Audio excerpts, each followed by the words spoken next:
Good morning friends. साथियों नमस्कार। अभी बहुत सारे मैसेज कॉल्स इस क्वेरी को लेकर पहुंच रहे हैं कि अभी फैलने वाला HMPV वायरस क्या है sir. What is the human metapneumo virus.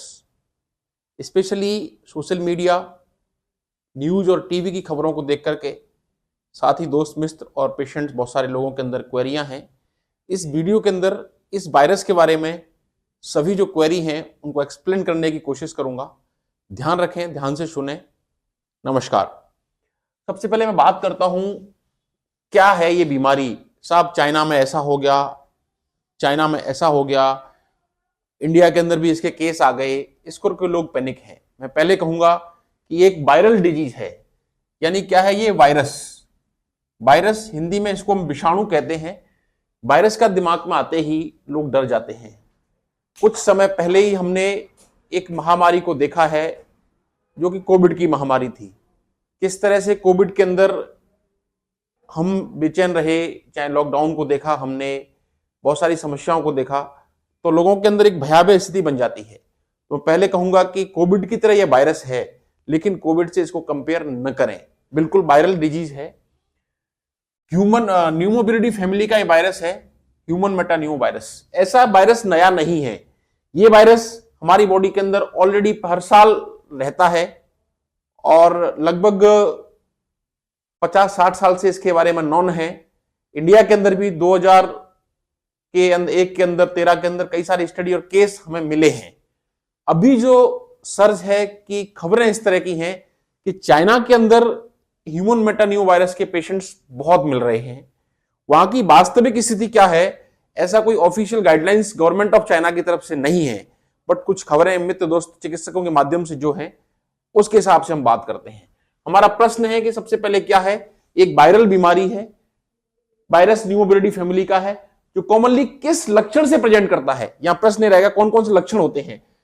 दो तरह के लक्षण, सिंपल फ्लू जैसे, यानी जो जुकाम, इन्फ्लुएंजा, जो वायरस खांसी जुकाम बुखार की बीमारी करते हैं, यही लक्षण होंगे। गले में खराश, खांसी, जुकाम, नाक से पानी बहना, नाक ब्लॉक होना, ये कॉमन सिम्टम्स ये रहते हैं। बुखार आना, शरीर में दर्द होना। लेकिन कुछ सिम्टम्स डिपेंड करते हैं कि किस बीमारी और पॉपुलेशन को ये प्रभावित कर रहा है। हमें ध्यान ये रखना है इन लक्षणों के साथ जो कॉमन अफेक्टेड पॉपुलेशन है इस बीमारी से जो होगा, छोटे बच्चे यानी पीडियाट्रिक एज ग्रुप, छोटे बच्चों के केस, और अभी हमें इंडिया में जो केस मिले हैं सब पीडियाट्रिक एज ग्रुप के ही हैं।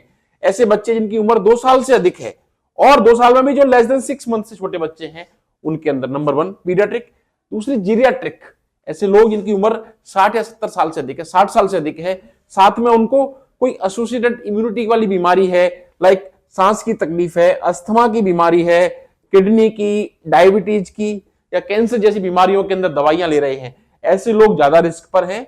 और ऑब्स्टेट्रिक पॉपुलेशन, ऐसी माताएं हैं ना जो प्रेगनेंसी में है, ये इम्यूनिटी कम वाली जो पॉपुलेशन होती है उसको ही ये वायरस प्रभावित करता है। ज्यादा हो किसी को सकता है, ज्यादा प्रभावित करने का मतलब सीवियर निमोनिया, इसके अंदर फेफड़ों में इंफेक्शन, अस्थमा का बढ़ना और लंग्स में इंफेक्शन होना, जो कि ज्यादा सीरियस होता है। बहुत सारे केस कॉमनली माइल्ड केस होते हैं, ज्यादातर केस इसके माइल्ड ही रहेंगे, यानी फ्लू जैसे सिंपल जुकाम खांसी बुखार जैसी बीमारी ही पैदा करेगा। दूसरी बात आती है कि जब ये वायरस है, कोई हमारे पास एंटीवायरल दवाई नहीं है। ये ध्यान रखें, इस वायरस के लिए कोई एंटीवायरल दवाई नहीं है। नंबर 2, कोई अभी वैक्सीन नहीं है। नंबर 2, कोई वैक्सीन नहीं है। नंबर 3, हमारे पास केवल और केवल ट्रीटमेंट है, सपोर्टिव केयर। तो फिर बहुत सारे प्रश्न ये रहता है कि साहब क्या करें।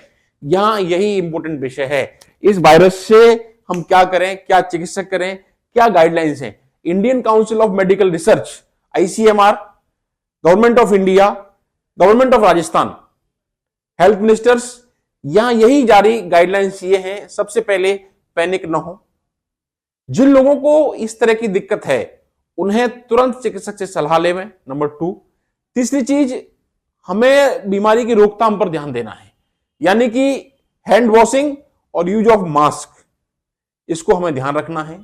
अगर घर परिवार में किसी को दिक्कत है तो तुरंत चिकित्सक से संपर्क करना है। जरूरत लगती है तो हॉस्पिटलाइज कराना है, हमें आइसोलेट करना है। Regular hand washing with soap and water for 20 seconds, good hydration, mask का यूज, इन्फेक्टेड सतहों से बचें, साफ सफाई का उपयोग करें। इस तरह से हमें इस वायरल डिजीज के स्प्रेड को रोकना है। अगर कोई हमें लगता है सस्पेक्टेड घर परिवार के अंदर, तो उसको बोलें कि भैया आप आइसोलेट रहें, आप मास्क का यूज करें, पब्लिक प्लेस पर नहीं जाएं, रेगुलर हैंड वॉशिंग करें और हाइड्रेशन और रेस्ट करें। इस बचाव के माध्यम से, बचाव ही उपचार है इस बीमारी के लिए, हम ठीक रह सकते हैं। बिल्कुल भी डरे नहीं, समझें और सरकार द्वारा विभिन्न समय पर जो एडवाइजरी डायग्नोसिस जारी की जा रही हैं उनका ध्यान रखें, जिसके कारण से इस वायरस से हम बच सकें। हर साल इस वायरस के अंदर हमें पेशेंट्स मिलते हैं कहीं ना कहीं, स्पेशली छोटे बच्चे, उनमें भी बहुत छोटे बच्चे।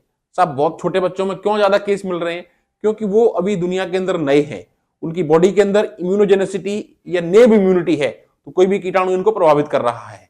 अब बात आती है कोविड से कंपेयर करने की। इतना ही कहूंगा, कोविड से कंपेयर न करें। इसकी लिथलिटी, सीवियरिटी, भयानक स्थिति का बहुत ज्यादा पता नहीं है, क्योंकि बहुत ज्यादा स्टडीज और नहीं है। अगर कोई आने वाले समय के अंदर ऐसी रेजिस्टेंस स्ट्रेन और वायरस आता है तो अलग बात होगी।